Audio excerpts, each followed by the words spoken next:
বলুন কি বলুন। পুরো ব্যাপারটা ব্যাখ্যা করে দাও তারপর। আজকে আমাদের মুখ্যমন্ত্রী সম্মানীয় মমতা বন্দ্যোপাধ্যায়ের সঙ্গে আমাদের বৈঠক ছিল, অর্থাৎ পশ্চিমবঙ্গ রাজ্য সরকারি কর্মচারী ফেডারেশন, এবং আজকে আমরা 11 দফা দায়ী পেশ করেছি।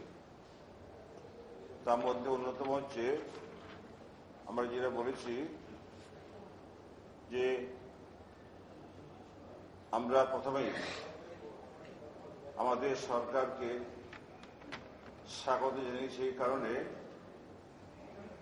এই 4 বছরে আমাদের সরকার এবং মুখ্যমন্ত্রী মমতা বন্দ্যোপাধ্যায় পাহাড় থেকে জঙ্গল সম্পর্ক মানুষের কল্যাণে উনি কাজ করে চলেছেন। এরপরে আমরা দাবি করেছি মহার্ঘ ভাতা, যেটা ভীষণ গুরুত্বপূর্ণ। উনি বলেছেন সরকারের আর্থিক সংকট আছে, তবু আমি চেষ্টা করব যে বকেয়া টাকা আছে সেটা যত তাড়াতাড়ি দেওয়া যায় আমি চেষ্টা করব। আমরা বলেছি যে কর্মচারীদের আর্থিক পুনর্গঠন, অর্থাৎ আইদার ষষ্ঠ পে কমিশন और পে রিভিউ কমিটি করতে হবে। উনি ছিলেন আমাদের অর্থমন্ত্রী সম্মানীয় অমিত মিত্র, এবং ছিলেন আমাদের মন্ত্রী সম্মানীয় পার্থ চট্টোপাধ্যায়, ছিলেন আমাদের মন্ত্রী সম্মানীয় সুব্রত মুখোপাধ্যায় সহ আমাদের গৌতমবাবু ছিলেন, যিনি ছিলেন অর্থ সচিব ছিলেন, এবং ছিলেন গৌতম সারা মশাই ছিলেন। এছাড়া আমাদের সঙ্গে ছিলেন আমাদের 3 জন কনভেনার, এক হচ্ছে দিব্যেন্দু রায়, সৌম্য বিশ্বাস এবং তপন গোড়াই। এছাড়া ছিলেন সুব্রত চাকি, মঙ্গলময় ঘোষ, ছিলেন গৌরদাস ঠাকুর, ছিলেন সঞ্জু পাল এবং প্রকাশ পাঠক সহ আমরা অনেক ছিলাম। এবং সেখানে বলেছেন যে আমি আপনাদের সঙ্গে 3 মাস ছাড়া দেখা করব, এবং যেসব কর্মচারীরা এখনো পর্যন্ত চাকরি পাচ্ছে না, তার পরিবার একজন, অর্থাৎ ডাইনিং হার্ভেস্ট কেস, উনি বলেছেন যে কটা বাকি আছে আপনারা আমাকে দেবেন, আমি সব করে দেবো। মৃত পরিবারের একজনের চাকরি আর কি। এছাড়া আমরা দাবি করেছি আমরা যে সমস্ত শূন্যপদ, গোটা বাংলাতে শূন্যপদগুলো পূরণ করার দাবি করেছিলাম। উনি বলেছেন আমি অনেক শূন্যপদ পূরণ করেছি, আরো করব। অর্থাৎ যেসব জায়গায় এমপ্লয়িজকে দেওয়া যায়নি, আমি অন্তত সেসব জায়গায় চুক্তি ভিত্তিতে আমি তাদের শূন্য জায়গা পূরণ করে দেব, এই প্রতিশ্রুতি উনি দিয়েছেন। এছাড়া আমরা দাবি করেছিলাম যে আকাঙ্ক্ষা এবং ক্যাশলেস, উনি বলেছেন যে 31 মার্চের মধ্যে এই স্কিমটা শেষ হতো। উনি আমাদের দাবি মতো আরো 1 বছর বাড়িয়ে দিয়েছেন, অর্থাৎ 16 সালের 31 মার্চ পর্যন্ত, অর্থাৎ 1 বছর বাড়িয়ে দিয়েছেন। এছাড়াও আরো অনেক দাবি ছিল, সেই সব দাবিগুলো পূরণ করার ক্ষেত্রে আমাদের মুখ্যমন্ত্রী সহৃদয় ছিলেন আজকের সভাতে, এবং 10 মিনিট জায়গায় উনি প্রায় 1 ঘন্টা সময় দিয়েছেন। এর জন্য মুখ্যমন্ত্রীকে আমরা ধন্যবাদ জানাচ্ছি এবং আমরা আমাদের সরকার আমরা জানি আর্থিক সংকট আছে, তার মধ্যেও আমাদের মুখ্যমন্ত্রী বলেছেন আমি যতটা সম্ভব আপনাদের দায়ী পূরণ করব। এই সব আলোচনা হয়েছে এবং ফিনান্স কমিশনে উনি চিঠি পাঠিয়েছেন, চিফ সেক্রেটারি উনি চিঠি পাঠিয়েছেন, সেই চিঠির কপি আমার কাছে আছে এবং আমরাও আমাদের সংবাদ থেকেও আমরা ফিনান্স কমিশনে চিঠি আগেই পাঠিয়েছি। কাজেই অর্থনৈতিক সংকটের জন্য নিতে পারেননি, সেগুলো সবই দেওয়ার চেষ্টা করবে বলেছেন।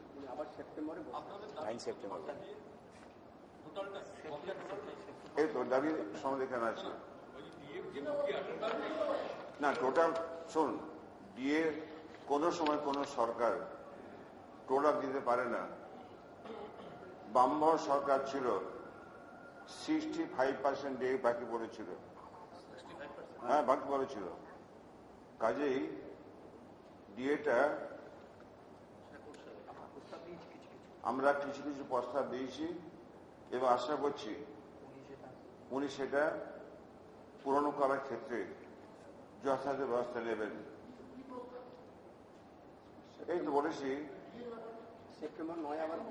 আবার যেটা বললাম, নিয়ম হচ্ছে 2 বছর 2 বার দেওয়া, এটা হয়ে এসছে। কিন্তু আমাদের সরকার দেনা মাথায় নিয়ে ক্ষমতায় এসেছেন আমাদের মুখ্যমন্ত্রী, তাই আর্থিক সংকটটা এখন চলছে। কেন্দ্রীয় সরকার তাদের উচিত রাজ্য সরকার কমিটিদের টাকা নিচ্ছে, কেন্দ্রীয় সরকার এখান থেকে প্রচুর টাকা নিয়ে যাচ্ছে, সেই টাকা দিয়ে এমপ্লয়িদের বেতনের কিছু অংশ বা মহার্ঘভাতার অংশ ওদের দেওয়া উচিত, কিন্তু তারা দিচ্ছে না। কেন্দ্রীয় সরকার তার যে মনোভাব, সেই মনোভাবের আমরা প্রতিবাদ করছি এবং আমাদের সরকার আশা করছি। আমরা রাস্তা আনছি না, কিন্তু রাস্তাতে আমরা না নামলেও রাস্তায় মিছিল করেছি, আমরা অনেকে জানেন। আমরা বিক্ষোভ করেছি, সরকারের কাজের কথা বলেছি, ভালো কাজের কথা বলেছি, যেগুলো হয়নি সেগুলো চেয়েছি আমরা মিছিল করে। এবং আমলাদের লিখবেন, এটা আমলাদের একটা অংশ অত্যন্ত অন্যায় কাজ করছেন। তারা করছেন কি, আমলাদের একটা অংশ অর্থাৎ ব্যুরোক্রেট যারা, তাদের একটা অংশ রাজ্য কোঅর্ডিনেশনের সঙ্গে আঁতাত করে তারা ওদের হয়ে কাজ করছে এবং প্রশাসনিক কাজে তারা আমাদেরকে সাহায্য করছে না।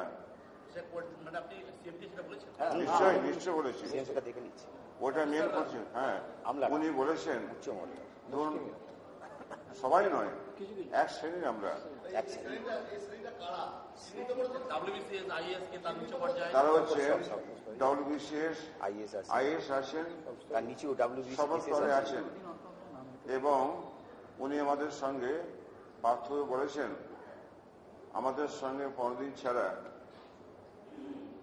পার্থক্য বসবেন এবং যে কোনো সমস্যা আমরা ওর কাছে পৌঁছে দেবো।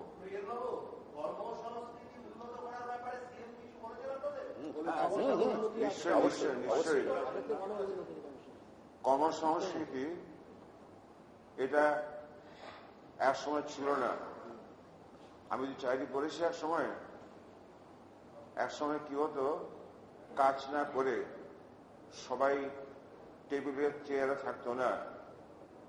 এখন কিন্তু আমাদের এমপ্লয়িজরা যারা আছেন, এমপ্লয়িজ কমে গেছে, তাই বলেছে শূন্যপদ পূরণ করতে হবে উনি করবেন, তাড়াতাড়ি করা শুরু করেছেন। কিন্তু আমাদের এমপ্লয়ি যারা আমাদের ফেডারেশন করেন, তারা কোনো সময় কাজে ফাঁকি দিয়ে তারা বেরিয়ে যান অফিস থেকে। দায়িত্ব নিয়ে বলছি।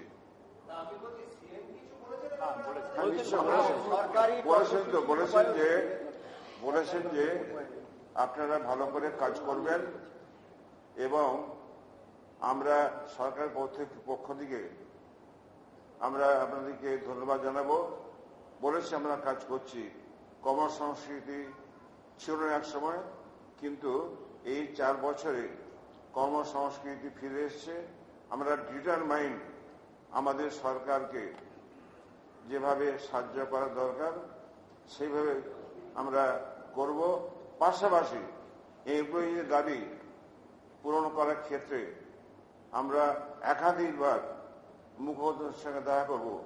আবার সেপ্টেম্বর মাসে 9 সেপ্টেম্বর উনি আমাদের সঙ্গে দেখা করবেন বলেছেন আজকে। কাজেই ফ্রিকুয়েন্ট যোগাযোগ করার ক্ষেত্রে উনি আজকে আমাদের কাছে কথা দিয়েছেন এবং আজকে আলোচনা হয়েছে অত্যন্ত হৃদয়ভাবে।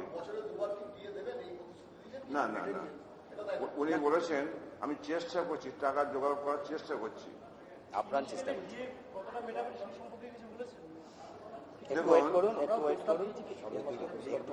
অবশ্যই দেবে।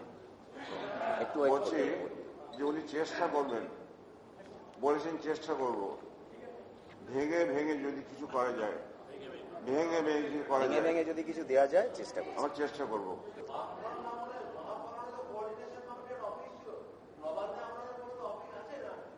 সেই নিয়ে আলোচনা হয়েছে, ওটা নিয়ে আলোচনা আমাদের হয়েছে।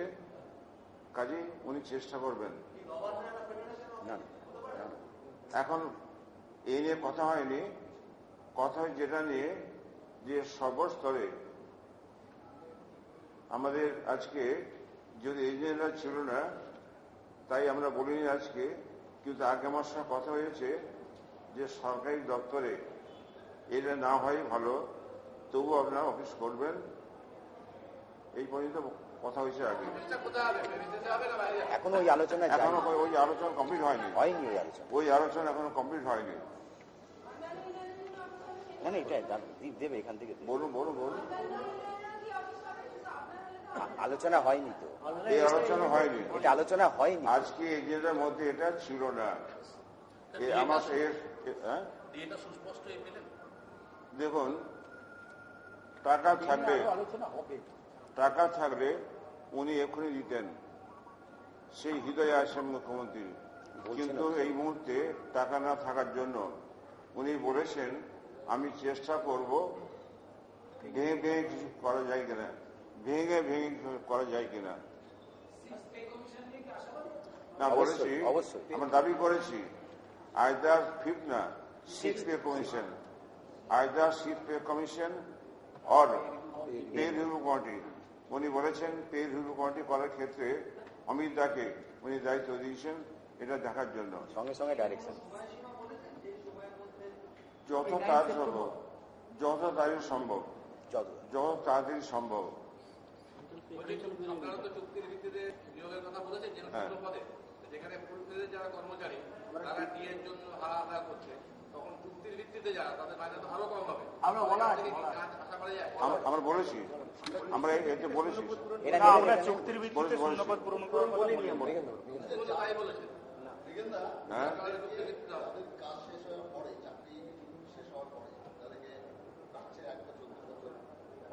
রিএমপ্লয়মেন্ট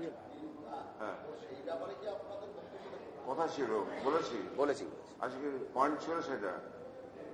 তাতে বলেছেন, সিএম বলেছেন যে আমি তো চাকরি দিচ্ছি আফটার রিটায়ারমেন্ট, তাতে চাকরি তো দিচ্ছি আমি এবং দিয়ে যাব চাকরি। দেখুন, শূন্য পদ পূরণ করা মানে কি? নতুন ছেলেকে চাকরি দেওয়া, ঠিক আছে? উনি বলেছেন চাকরি দেওয়া শুরু করেছি আরো চাকরি দেবো। কাজেই নতুন চাকরি যেমন দেবেন, যারা রিটায়ার করেছেন তাদের ক্ষেত্রেও কোনো সময় 1 বছর, কোনো সময় 6 মাস, কোনো সময় 2 বছরের জন্য উনি সাময়িকভাবে যারা ইম্পর্টেন্ট এমপ্লয়ি তাদেরকে উনি নেবেন আর নিচ্ছেন।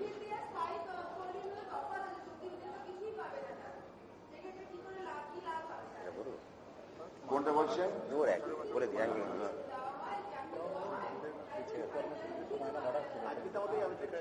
দেখুন, যারা চুক্তির ভিত্তিতে চাকরি করছে তাদের মাইনে বাড়ছে, আবার যারা DRW অর্থাৎ যারা ডে রেট ওয়ার্কার তাদের তো বাড়লো, মাসে 25 টাকা, কারো 30 টাকা বলেছে তো। ডেলি মাসে না, ডেলি বেড়েছে। বলছি স্থায়ী চাকরি দেওয়ার ক্ষেত্রে যেসব ভ্যাকেন্সি আছে, প্রচুর ভ্যাকেন্সি আছে, অফিসে ভ্যাকেন্সি প্রচুর আছে, কাজে হিসেবে ভ্যাকেন্সি পূরণ করার ক্ষেত্রে উনি ব্যবস্থা নিচ্ছেন।